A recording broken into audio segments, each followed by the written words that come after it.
Bismillahirrahmanirrahim. It's me, Muzammil Rauf Khan, Head of Physics Department at the Creator Children University, Kotaddu.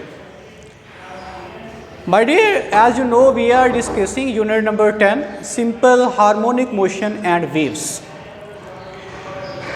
The very last lecture we have discussed about the simple harmonic motion and its first example, that was the mass spring system. Today we are discussing the other example of simple harmonic motion, that is ball and bowl system. My dear, as you know, simple harmonic motion occurs when net force is directly proportional to the displacement from the mean position, and it is also directed towards the mean position. Simple harmonic motion जो होता है वो displacement net force उस पर exert हो रही होती है, उसकी डिस्प्लेसमेंट के डायरेक्टली प्रोपोर्शनल होता है, और वो जो नेट फोर्स होती है उसकी direction towards the mean position ही होती है. अब उस ऑब्जेक्ट को जो मीन पोजीशन से दूर जा रहा होता है उसे मीन पोजीशन पर लाने के लिए एक फोर्स रिक्वायर होती है जिसे हम बोलते हैं restoring force. Very last lecture we have discussed about the simple harmonic motion and its condition. 3 conditions मैंने आप लोगों को बताई थी. एक थी have inertia, frictionless, उसके बाद वो होना चाहिए भी flexible होना चाहिए, उसके अंदर लचक होनी चाहिए. अब हमारे पास सिंपल हार्मोनिक मोशंस की एग्जांपल में दूसरी एग्जांपल जो है that is ball and ball system. We consider that we have a ball.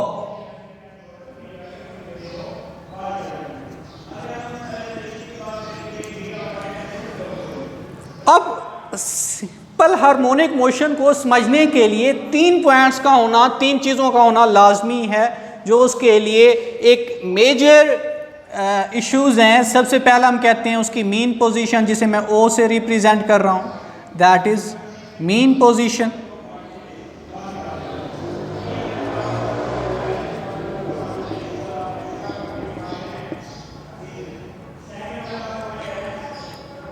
And point A, that is extreme position.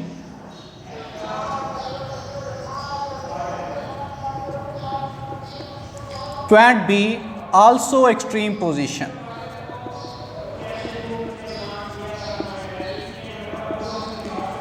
ये 3 मेजर पार्ट्स हैं सिंपल हार्मोनिक मोशन को समझने के लिए. एक मीन पोजीशन, दूसरा एक्सट्रीम पोजीशन ए, तीसरा extreme position B. Now we consider we have a ball placed at the centre और एट द मीन पोजीशन.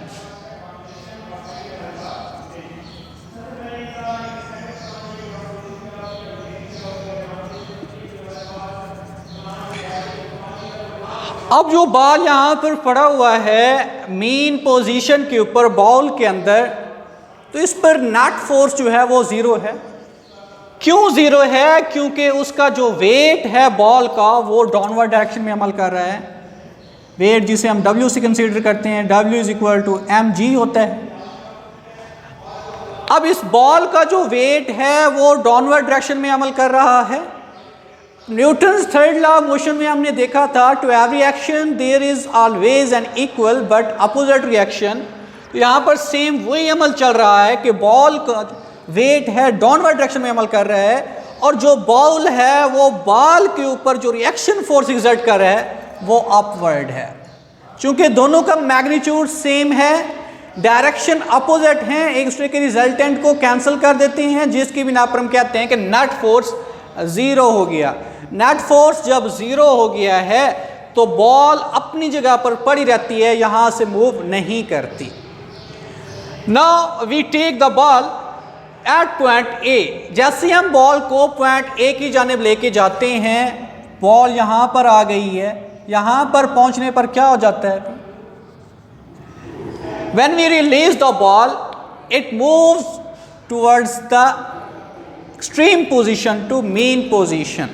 जब भी ball away from the mean position होगी जैसे ही उस बॉल को हम रिलीज करते हैं तो उसकी जो मोशन होती है टुवर्ड्स द मीन पोजीशन होती है। Where the ball moves towards the mean position due to restoring force. अब restoring force clear है, always pushes or pulls the object performing oscillatory motion towards the mean position. Restoring force always pushes or pulls the object performing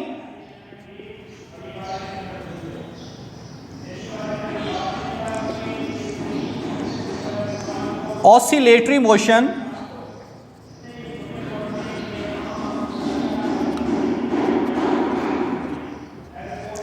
towards the mean position.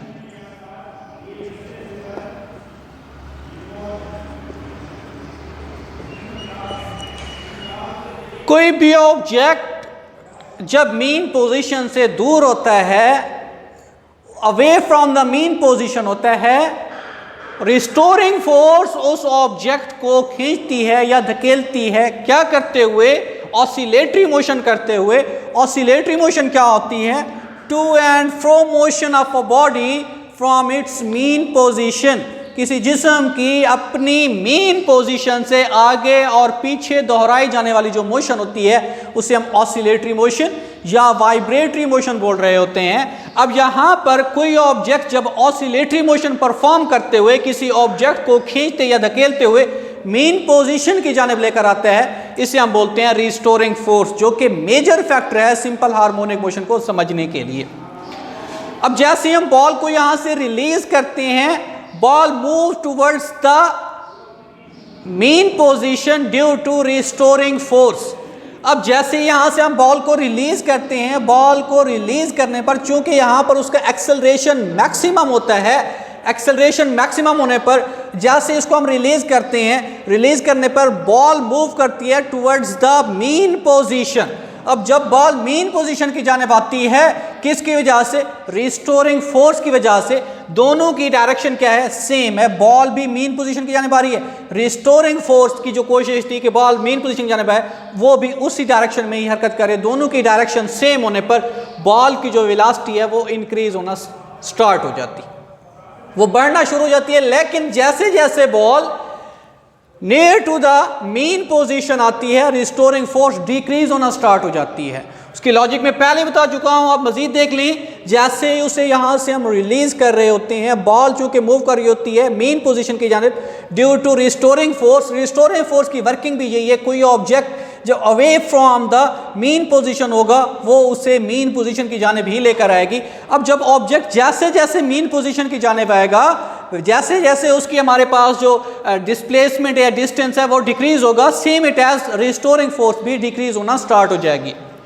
अब जब object पहुंचता है at the mean position O, restoring force हो जाती है minimum यानी zero. लेकिन object यहां पर रुकता नहीं है। क्यों नहीं रुकता? मैंने आपको पहले यहां पर बताया है कि जैसे यहां से रिलीज करते हैं, चूंकि बॉल की मूवमेंट भी मीन पोजीशन की जानिब है, रिस्टोरिंग फोर्स की वर्किंग भी यही है कि मीन पोजीशन की जानिब है, दोनों की डायरेक्शन सेम होने पर उसकी वेलोसिटी इंक्रीज होना स्टार्ट हो जाती है। जैसे ही बॉल पहुंचती है मीन पोजीशन ओ पर तो उसकी वेलोसिटी, उसकी स्पीड मैक्सिमम हो जाती है। जब उसकी स्पीड होती है मैक्सिमम तो यहां पर वो रुकती नहीं है। क्यों नहीं रुकती? Due to inertia.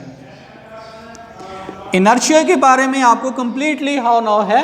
Inertia is the property of a body due to which it resist any change of its state of rest and motion. किसी ऑब्जेक्ट की रेस्ट और मोशन की हालत में जो मुखालफत पेश कर रही होती है, यानी कोई ऑब्जेक्ट रेस्ट में है, रेस्ट से वो मोशन में जाएगा, तब भी जो इनर्शिया होता है रेजिस्ट करता है। कोई ऑब्जेक्ट मोशन में है, रेस्ट में जाता है, या रेस्ट से मोशन में जा रहा होता है, दोनों सूरतों में इनर्शिया जो है वो रेजिस्ट कर रहा होता है। अब ऑब्जेक्ट की स्पीड यहाँ से बढ़ना शुरू हो जाती है, जैसे वो मीन पोजीशन ओ पे पहुँचता है तो उसकी स्पीड मैक्सिमम हो जाती है। मैक्सिमम स्पीड होने पर क्या होता है, अभी वो ऑब्जेक्ट यहाँ पर रुकता नहीं है। वजह क्या होती है? इनर्शिया। अब चूंकि यहाँ पर रिस्टोरिंग फोर्स हो जाती है मीन पोजीशन पर जीरो, अब यहाँ पर ना रुकने की वजह है इनर्शिया, ऑब्जेक्ट मूव करता है towards the extreme position B. अब जैसे ऑब्जेक्ट मीन पोजीशन से मीन पोजीशन ठीक हो गया, मीन पोजीशन से एक्सट्रीम पोजीशन बी की जानिब जाने लगता है, तब फिर क्या अमल करती है? Restoring force. क्यों? क्योंकि अब ऑब्जेक्ट दोबारा से मीन पोजीशन को क्रॉस कर रहा है।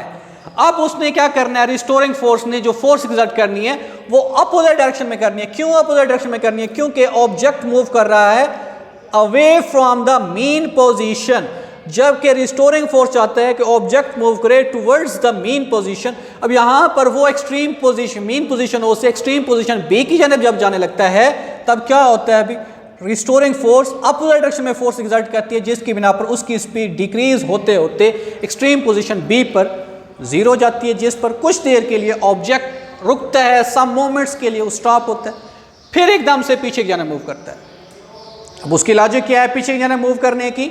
वजह यह है कि वो जो रिस्टोरिंग फोर्स अपोजिट डायरेक्शन में मूव कर रही थी, उसके ऊपर फोर्स एग्जर्ट हो रही थी अपोजिट डायरेक्शन में, अब वो ये चाह रहा है कि ऑब्जेक्ट किसकी जानिब है? मीन पोजीशन की जानिब है। अब वो ऑब्जेक्ट जब मीन पोजीशन पर आने की कोशिश करेगा तो क्या होगा? अभी उस पर अपोजिट फोर्स एग्जर्ट करेगी, यहां पर जैसे रुकेगा फिर क्या करेगी? उस पर रिस्टोरिंग फोर्स अमल करती है टुवर्ड्स द मीन पोजीशन।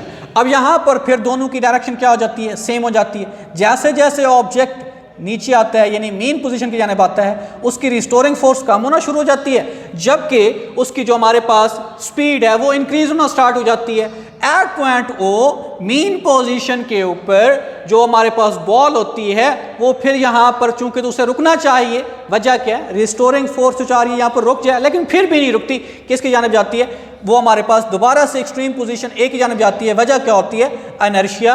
अब यहाँ से फिर क्या होता है? अभी जैसे ही यहाँ पर बॉल पहुंची, रिस्टोरिंग फोर्स हुई जीरो, अब वो ऑब्जेक्ट फिर क्या जा रहा है? अभी वो जो बॉल है वो जा रही है एक्सट्रीम पोजीशन ए की जानिब। अब यहाँ पर फिर रिस्टोरिंग फोर्स अपोजिट डायरेक्शन में फोर्स एग्जर्ट करती है, जिसकी बिना पर उसकी स्पीड लिमिटेड होना स्टार्ट हो जाती है। ये अमल इसी तरह से रिपीटेड होता है। जो बॉल होती है अपनी टू एंड फ्रो मोशन जो होती है मीन पोजीशन के गिर्द वो परफॉर्म कर रही होती है, यानी वाइब्रेटरी मोशन जो है उसको परफॉर्म कर रही होती है।